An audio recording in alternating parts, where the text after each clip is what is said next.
Olhem só, a professora de vocês está doente e veio dar aula.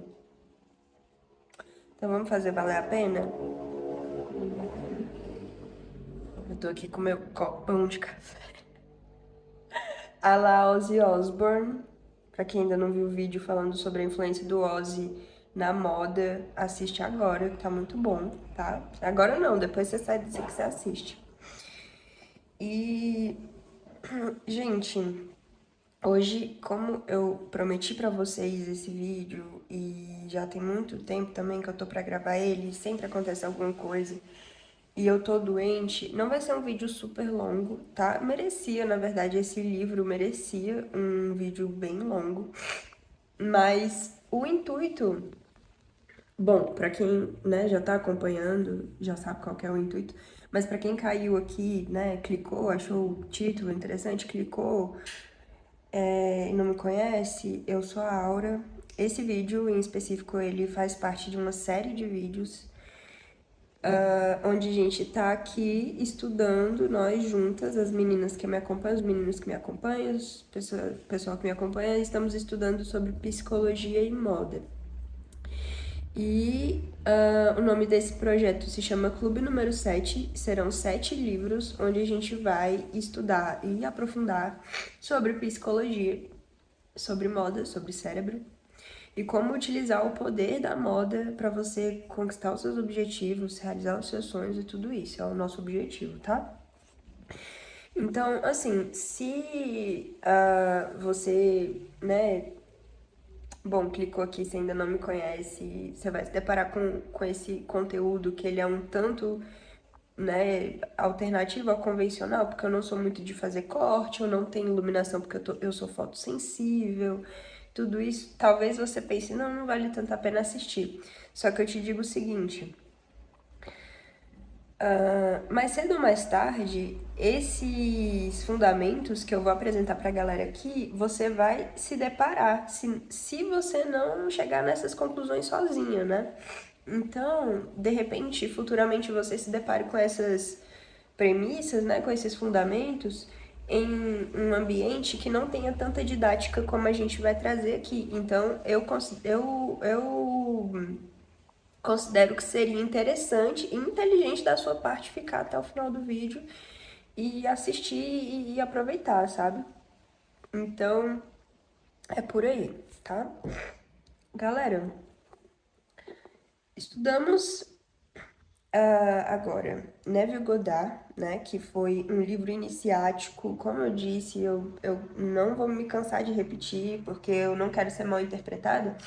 O primeiro livro de qualquer iniciação, o livro iniciático, ele sempre tem peso simbólico, muitas vezes místico também.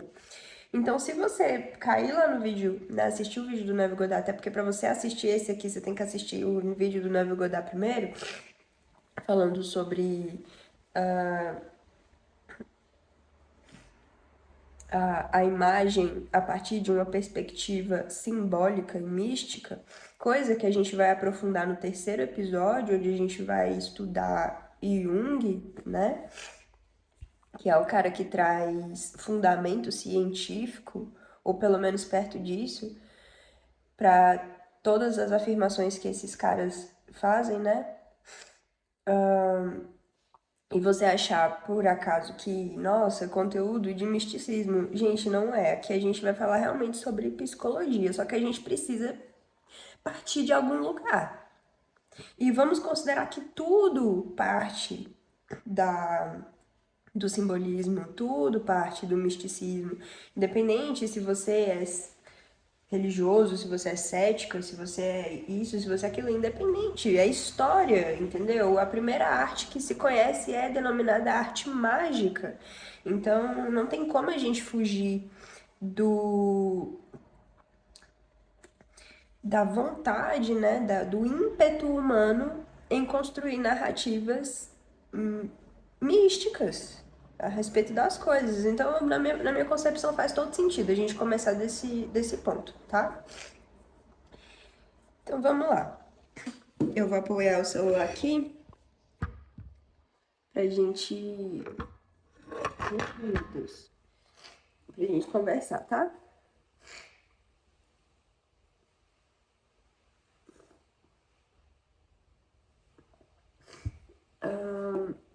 Psicocibernética. Maxwell Maltz. MD aqui, ó, significa médico, tá? Não é MD de êxtase, não. Ele é médico, Maxwell Maltz é um médico, e esse livro, ele foi escrito, bom...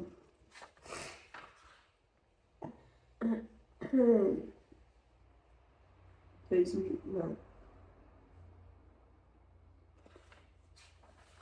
Acho que foi na década de 50, 60, por aí, foi no século passado, tá? E, gente, sim, ele tem uma cara bem de livro de autoajuda. E ele é um livro encontrado no setor de livros de autoajuda, sim, tá? É uma verdade. Você vai encontrar esse livro na categoria autoajuda. Mas não é naipe Milagre da Manhã e esses tipos de livro, tá? Eu acho que a capa dele foi bem estratégica para atrair esse público, né, que lê autoajuda, mas ele é um livro realmente que traz conceitos, ideias e fundamentos de uma experiência empírica vivida por um médico que estudou profundamente o impacto da autoimagem na vida das pessoas. Então, não é, sabe, o fato de ser até categoria autoajuda só quer dizer que ele ajuda as pessoas. Então, é isso. O que eu tenho para dizer desse livro é o seguinte: eu acho que o editor, o cara que fez a edição, ele tava se achando muito foda, ele tava se achando o importante e acrescentou notas totalmente desnecessárias a esse livro, de verdade. Além de uma capa horrível, ele fez notas que realmente só dizia mais do mesmo. Agora, ó, vocês podem ver que ele tá todo riscado, ó. Ó. E isso aqui é muito legal, todo sublinhado, grifado e tal. Eu realmente li, tá? Eu não vi um resumo na internet e vou vir aqui falar com vocês, não. Eu realmente li ele, anotei, escrevi, passei pro computador, passei pro Obsidian, entendeu? Obsidian é o meu segundo cérebro, onde eu anoto os meus estudos lá. Então, realmente, eu tive uma experiência com esse livro e eu acho que ele é um livro que faz todo sentido para o nosso desenvolvimento aqui, tá? Dentro do clube número 7. E outra coisa que eu gostei muito desse livro é que ele também tem, a cada capítulo, ele tem parte para você fazer as suas próprias notas. E isso pra mim é realmente assim perfeito, sabe? Eu gostaria que todos os livros fossem assim, pelo menos livros de estudo. Mas vamos lá, vamos capítulo por capítulo. Eu vou falar pontos chaves pra você, porque, gente, é um livro grande, tá? Tem mais de 300 páginas. O intuito é que vocês comprem e que vocês leiam na casa de vocês e assistam o vídeo, depois venham aqui nos comentários e contem a experiência de vocês, me contem as notas de vocês, os insights que vocês tiveram, de repente, né, a experiência, a transformação que vocês tiveram, tá? E aí eu vou falar aqui brevemente sobre o livro, não vou me aprofundar muito, até porque 300 páginas são, deixa eu ver quantos capítulos são.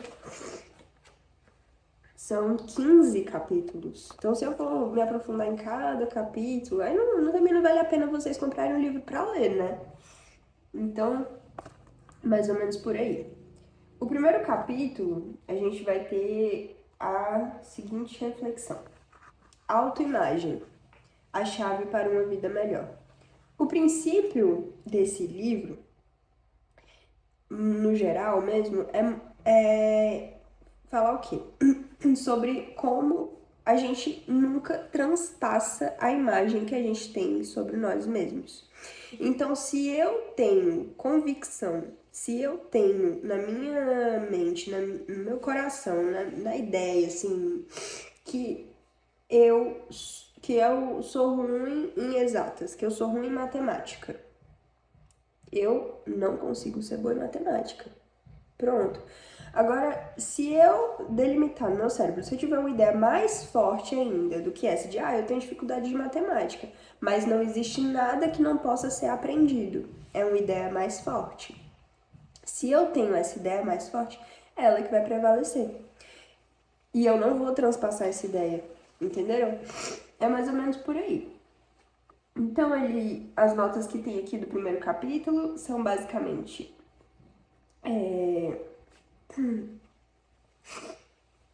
o poder, né? Fala sobre o poder do cérebro, o poder de como realmente a ciência ela vai fazer experimentos para provar que o nosso sistema nervoso ele é incapaz de reconhecer quando uma experiência é real ou vivida única e exclusivamente pela imaginação. Então, se você imagina que você é ruim em matemática, isso vai, de certo modo, acontecer na sua realidade, porque o seu cérebro ele vai condicionar o seu olhar, os seus sentidos para ver provas disso constantemente, todos os dias, em todas as oportunidades, entenderam? Então, a ciência descobre a experiência sintética, que é basicamente você imaginar como se você estivesse vivendo aquela experiência e o seu cérebro interpreta isso como se fosse real. Então, ao longo dos capítulos, ele vai falando sobre vários experimentos científicos, ele fala sobre onde foi feito, o nome dos cientistas, as universidades, tá? Então, basicamente, todas as suas ações, todos os seus comportamentos, sentimentos e resultados que você vai ter na sua vida serão definitivamente delimitados pela imagem que você tem de você mesmo. Então, é aquela coisa que a gente já falou aqui várias vezes. Se você acredita que você consegue, você tá certa. Se você acredita que você não consegue, você tá certa. Então, por que não acreditar que você consegue? Entendeu? É mais por aí, é uma coisa meio da Lulu mesmo. Aqui no segundo capítulo, a gente tem uma reflexão muito interessante.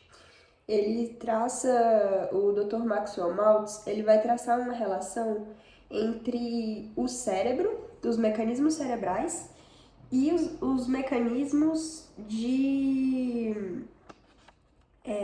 como é que é o nome da...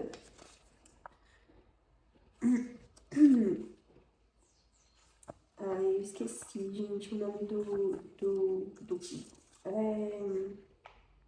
armas, sabe quando tem armas de, por exemplo, uma bomba, um míssil, isso. O cérebro, ele vai traçar essa relação entre o cérebro humano, dos mecanismos do cérebro humano com os mecanismos de psicocibernética. Então, como funciona a psicologia das máquinas. E aí ele dá o exemplo dos mísseis, né? Quando o míssil é lançado, ele tem um lugar onde ele tem que atingir, né?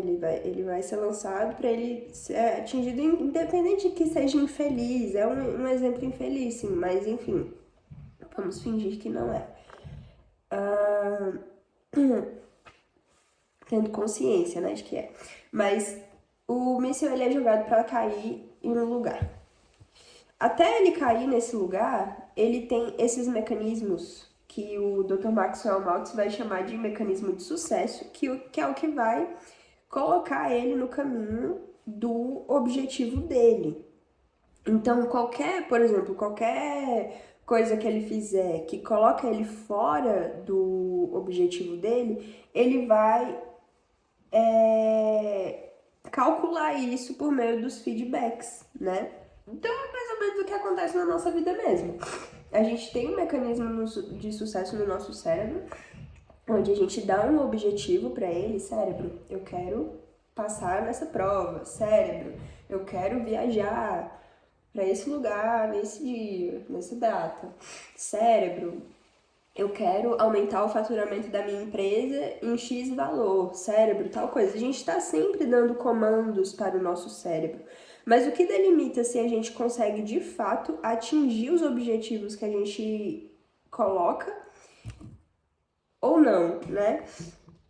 É a maneira como a gente vai dirigir esses mecanismos. Isso, gente, é muito interessante, essa noção que ele traz sobre mecanismo de sucesso e mecanismo criativo. Ele traz essas duas noções. E eu falo um pouco sobre isso dentro de um contexto de realização de sonhos, em um vídeo que eu falo sobre o processo criativo da sua vida dos sonhos, como criar a sua vida dos sonhos, porque nada cai do céu, entendeu? Então a gente precisa criar as coisas, a gente precisa fazer as coisas acontecerem. E quais são os mecanismos responsáveis por isso? É o que ele explica aqui como o mecanismo de sucesso e o mecanismo criativo. O mecanismo de sucesso ele vai orientar e o mecanismo criativo ele tem duas funções. Ele vai procurar a solução de um problema ou ele vai criar algo, né? Então, quando você, sei lá, você está no seu trabalho e aí você precisa fazer fazer uma entrega, né? Você não sabe como fazer, você precisa de uma solução, então você delega para o seu cérebro. Ele fala aqui que realmente a gente delegar as coisas pro nosso cérebro sem ficar pressionando. E, gente, nesse vídeo eu explico muito bem sobre isso, então eu recomendo que vocês assistam. É muito mais inteligente do que você ficar tentando fazer as coisas, porque vamos combinar que o seu subconsciente, ele tem muito mais informação do que o seu consciente. Então é por aí, tá? Então ele fala aqui também que o mecanismo criativo, ele também pode operar por meio da percepção extrasensorial, né? Além dessa questão da inspiração, do insight, da ideia, da intuição que o mecanismo criativo vai trazer, né? O resultado, ele também pode operar por meio da percepção extrasensorial. E aí é onde entra coisas que, tipo assim, a gente não pode negar que acontecem, tá? Que são, por exemplo, sonhos que acontecem depois. Sonhos preditivos. A ciência tem um nome para isso. Tanto a gente não pode negar que acontece, como a gente tem um nome para isso. Sonhos preditivos. Sonhos que acontecem. Clarividência. Tudo isso é vamos dizer assim, é uma maneira de você acessar o inconsciente coletivo, que também é explicado pelo Jung, e adquirir respostas e ideias solicitadas. E aí essas respostas, essas ideias, elas podem vir por meio dos sonhos, elas podem vir por meio de N coisas, tá? Então, eu até fiz uma anotação aqui de 3 sonhos que eu tive, que eu sonhei com coisas que aconteceram. Sonhos que eu tive pela percepção extrasensorial. Minha mãe perdeu 2 bebês na barriga. E eu, criança, eu sonhei que eu tinha 2 irmãs que morriam. E muitos anos depois, ano passado isso, eu tava morando em Brasília e eu sonhei com uma casa que eu moraria aqui em Alto Paraíso, sem pretensão nenhuma de sair de Brasília, tá? Eu nem conhecia a casa, não sabia, tipo assim, realmente eu sonhei com uma casa que eu nem sabia que existia. Passou alguns meses e eu realmente fui morar nela. Fora outros sonhos, assim, que eu não lembro, mas eu já sonhei inúmeras vezes com coisa que aconteceu. Eu realmente não me aventuro a dizer que sonhos preditivos não são reais. Então tá. Aí no terceiro capítulo, a gente tem o poder da imaginação. A gente tem imaginação, a primeira chave para o mecanismo de sucesso. Gente, eu vou gravar um vídeo falando só sobre isso, tá? Porque essa parte do livro eu diria que é a mais importante. Porque a imaginação, por mais que as pessoas relativizem, não, as pessoas menosprezam a imaginação, essa é a verdade. As pessoas menosprezam a imaginação quando elas falam que, ai, fulano é imaginativo, ai, sonha que sonhar não custa, né? Fulano é sonhador, as pessoas menosprezam a imaginação para um lugar infantil, colocam a imaginação no lugar infantil, sendo que a imaginação ela é inerente à natureza humana e todo mundo está constantemente imaginando coisas. A imaginação não é só aquela visão utópica e psicodélica, sabe? A imaginação ela tá em tudo, ela tá enquanto princípio ativo da criação de tudo que existe no planeta, desde tecnologia, a gastronomia, tudo. Vocês entendem? Então, tipo assim, a gente tem que levar a imaginação muito a sério. E quando eu falo pra gente levar a imaginação a sério, eu quero dizer também que a gente precisa entender quais são os potenciais da nossa imaginação, porque a gente tem imaginações que podem ser muito boas, como a gente tem imaginações que podem ser muito ruins. Então, a nossa imaginação, ela pode atuar tanto de maneira destrutiva como de maneira criativa. E o intuito aqui é que a gente utilize sempre que possível a nossa imaginação de maneira criativa, que a gente sempre imagine o melhor, que a gente sempre imagine o que a gente quer e não o que a gente não quer. Não é racional gastar energia, gastar seu cérebro, né, desperdiçar a sua inteligência, a sua imaginação pensando em coisas ruins, pensando em coisas que você não quer. Então, o poder da imaginação ela é real, é inestimável e o poder da imaginação criativa, aí é que mora realmente a transformação, tá? Então, ele vai falar sobre roleplay, que é tipo assim, fazer as coisas de brincadeira, muito conhecido como finge até que se torne real. E ele fala que o roleplay é a brincadeira adulta, que é a interpretação de papéis e ensaios comportamentais para que você atinja um determinado objetivo. Aqui também ele vai falar uma coisa muito interessante, que é o quê? Sobre pessoas talentosas que fizeram experimentos com essas pessoas, como por exemplo um jogador de xadrez. Eu realmente não vou parar para procurar essa parte do livro agora, mas eu não estou inventando nada. Quando vocês forem ler o livro, vocês vão ver que ele realmente fala sobre isso.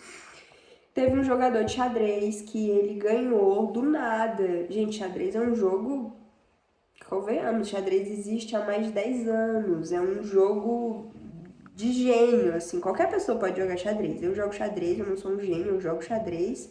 Mas é um jogo que realmente, tipo assim, é difícil você ganhar de um campeão, sabe?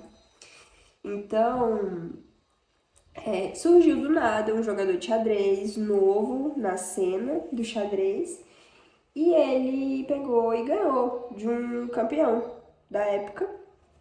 E aí foram analisar, né? Porque sempre que acontece essas coisas assim, muito fora da curva, principalmente no universo do xadrez, as pessoas investigam o que aconteceu, porque pode ser que ela tenha colocado uma máquina para jogar com um jogador, pode ser que tenha feito alguma coisa, pode ser que tenha roubado, né? Enfim. E aí, o que descobriram? Que o processo de treinamento desse enxadrista, desse jogador de xadrez, era 100% mental. Ele fazia academia, se exercitava e jogava xadrez na cabeça dele, tipo assim. E aí ele dá vários exemplos de violinistas também, pessoas talentosas que fizeram esse experimento de pegar e fazer o que se faz dentro da imaginação e como o efeito disso pode ser tão bom quanto ou até melhor. Michael Phelps tá aí para provar. O cara é simplesmente surrealista nos resultados dele. E o que tem de diferente e de mais perto, assim, de roleplaying que a gente vê no treinamento do Michael Phelps era o fato de o treinador dele, antes dele entrar na água para treinar, o treinador dele mandava ele passar a fita, que significava e se imaginar vencendo, literalmente. Vocês estão pegando o... Vocês estão pegando? Eu espero que sim. Então ele fala roleplaying, o fingir até que se torne real, treinar na cabeça pode ser tão poderoso quanto o treino físico. E é lógico que o treino, ficar pensando, imaginando cenário, não é sobre isso, gente. Não sejamos infantis, tá? Eu acho que eu não preciso explicar o óbvio pra vocês. Então, ao longo do livro, ele vai falando sobre questões de deshipnotização das próprias crenças, o que é muito importante para você construir. Vamos considerar que para você tem um jardim. Você tem um jardim cheio de coisa ruim, entendeu? Tipo, suas plantas estão tudo, tipo... Vamos pegar o exemplo da planta mesmo. Tipo, quando uma planta está crescendo, para que você tenha flores bonitas, você não pode deixar que essa planta fique gastando energia com folhas que já estão morrendo, com folhas secas, né? Com folhas que estão ali só realmente ocupando espaço. Então a gente faz o quê? A poda, né? Então isso é muito fundamental, gente, pra gente chegar nos nossos objetivos, injetar novas concepções, novas ideias, novas crenças. A gente precisa se deshipnotizar das falsas crenças, das crenças antigas e que são muitas vezes falsas, né? Porque tem aquele negócio do macaco, não sei se vocês já ouviram aquela história do macaco, que era um macaco numa jaula, alguns macacos numa jaula, que eles colocaram uma banana para eles pegarem, e todas as vezes que eles foram pegar, eles caíam um balde de água neles. Alguma coisa assim, agora eu não vou lembrar direito a história. Mas é tipo assim, os macacos, eles, no final da história, eles têm um comportamento que eles já são outra geração e eles continuam tendo um comportamento que os macacos da geração passada deles tinham, mas eles não sabem explicar por quê. Eles só falam, não, sempre foi assim aqui. Não sei por que eu faço isso. Não sei por que eu pego a banana de um jeito para não cair água em mim. Sempre foi assim. Então a gente é assim também. A gente fica reproduzindo coisas e vivendo e, sabe, tipo, acreditando em coisas que não necessariamente é verdade. Pelo menos não mais, sabe? Ou não pra nós. Que pode ser verdade pro outro, pode não ser verdade pra você. E, gente, cada capítulo desse livro aqui é um ensinamento, realmente um aprofundamento na psicologia humana, muito interessante. Ele fala sobre pacientes que ele teve, porque ele é um médico cirurgião plástico, então ele mexeu com imagem, né? Com a imagem das pessoas. Então, tipo assim, o cara tem muito repertório. Foi com ele que eu aprendi que o gênio é um processo natural da mente, que ser gênio é inerente à natureza humana, que a gente pode alcançar um estado de gênio. Foi com esse livro que eu aprendi muitas coisas assim a respeito de trincheiras mentais. Trincheira mental é uma coisa tão importante, gente. Você tem um lugar para descansar a mente, onde nada precisa ser resolvido, onde nenhuma decisão precisa ser tomada, onde não tem ninguém te observando, não, sabe? A gente precisa disso. E é isso. Eu imaginei que eu ia conseguir passar por todos os capítulos em menos de meia hora, mas eu realmente não consegui fazer isso. E eu não vou passar de 30 minutos o vídeo, porque senão ninguém assiste. Então eu acho que eu consegui dar uma noção pra vocês, né, do Psicocibernética. Quem tiver interesse, compra. E, cara, lê, degusta, não tenta, tipo assim, ler com pressa, sabe? Nenhum livro a gente pode fazer isso, na verdade. Tentar aprender o máximo possível, faz que nem eu fiz, sublinha, grifa, anota, volta, grava um vídeo falando, escreve sobre isso, aprenda mesmo as coisas, tá bom? Para vocês fixarem, não só consumirem, porque consumir é diferente de aprender, né, galera? Então é isso, eu espero que tenha sido muito bom e um beijo. Fiquem com Deus, cuidado com ele também.